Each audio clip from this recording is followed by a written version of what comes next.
नमस्कार, जय श्री कृष्ण। आज 16 ज्ञान यूट्यूब चैनल में आप सभी का स्वागत है। तो फ्रेंड्स, हम सुनेंगे पोप्पा बाई की कथा। पोप्पा बाई भगवान विष्णु की परम भक्त थी और वह अपना जीवन उस भगवान विष्णु की आरती में, पूजा अर्चना में समर्पित कर दिया था। तो पोप्पा बाई की कथा, पोप्पा बाई की कथा है जो मकर संक्रांति से लेकर वापस एक मकर संक्रांति तक सुनी जाती है हर दिन, और उसका उद्यापन भी किया जाता है। और पोप्पा बाई की कथा, किसी गांव में एक भाई बहन रहते थे। भाई की शादी हो गई थी, लेकिन उसकी बहन यानी पोप्पा बाई की शादी नहीं हुई थी। बहन का नाम पोप्पा बाई था। पोप्पा बाई हमेशा व्रत और नियम करती और भगवान विष्णु की पूजा आराधना करती। एक दिन उसके भाई भाभी ने उसे शादी के लिए कहा। तब उसने शादी के लिए मना कर दिया। उसने अपनी भाभी से कहा, मेरी गांव के बाहर एक झोंपड़ी बनवा दो, मैं उसी में रहकर अपना जीवन व्यतीत कर लूँगी। गांव के सभी लोगों से कहा, हे गांव वालों, आप लोग अपने अपने गाय बछड़े को मेरे झोंपड़े के पास घास चरने के लिए छोड़ दिया करो। मैं सभी के गाय बछड़ों की देखभाल किया करूँगी। जो भी बचा कुचा खाना हो वह भेज देना, मैं वही खाकर रह लूँगी। इसी तरह बहुत दिन बीत गए। एक दिन उस देश का राजा शिकार खेलने जंगल को जा रहा था कि उसकी नज़र गांव के बाहर बने पोप्पा बाई के झोंपड़े पर पड़ी।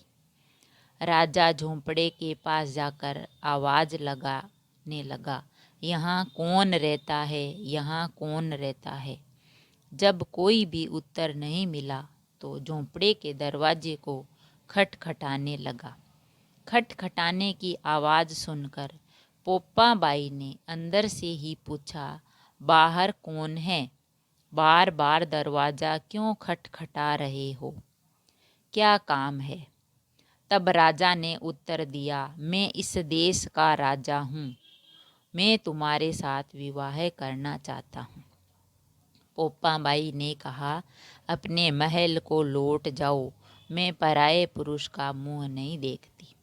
लेकिन राजा ने उसकी बात पर ध्यान नहीं दिया और उसको बलपूर्वक पोप्पा बाई को उठाकर अपने घोड़े पर बिठाकर महल को ले गया। पोप्पा बाई ने राजा को श्राप दिया, हे राजा, तेरा राजपाट सब नष्ट हो जाएगा।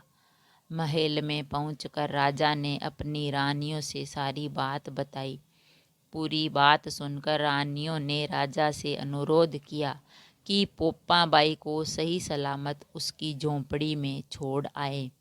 रानियों के कहे अनुसार राजा पोप्पा बाई को उसकी झोंपड़ी पर छोड़ने चल पड़ा। रास्ते में पाप की नदी आई, जिसमें राजा डूब गया। पोप्पा बाई मृत्यु के बाद धर्मराज के दरबार में पहुंची। वहां धर्मराज ने उसे स्वर्ग का राज दिया। किसी गांव के एक सेठ सेठानी की मृत्यु हुई। वे दोनों मृत्यु लोक से स्वर्ग लोक को आए, लेकिन स्वर्ग का दरवाज़ा बंद पड़ा था। उन दोनों ने धर्मराज से स्वर्ग का द्वार खोलने के लिए विनती की। तब धर्मराज ने कहा, इस पर पोप्पा बाई का राज है। सेठ सेठानी ने कहा, हम पोप्पा बाई को नहीं जानते। तब धर्मराज ने कहा, तुम दोनों को 7 दिन के लिए मृत्यु लोक में भेजता हूँ। वहाँ जाकर 8 खोपरा से राई भरकर 5 कपड़ा ऊपर रखकर कहानी सुनना और उद्यापन करना, और इस प्रकार कहना, राज है पोप्पा बाई का, लेखा लेगी राई राई का। बोलिए पोप्पा बाई की जय। अगर कहानी पसंद आई तो लाइक और शेयर ज़रूर करें। ऐसी ही कहानी और कथा सुनने के लिए चैनल को सब्सक्राइब करें। थैंक यू, धन्यवाद।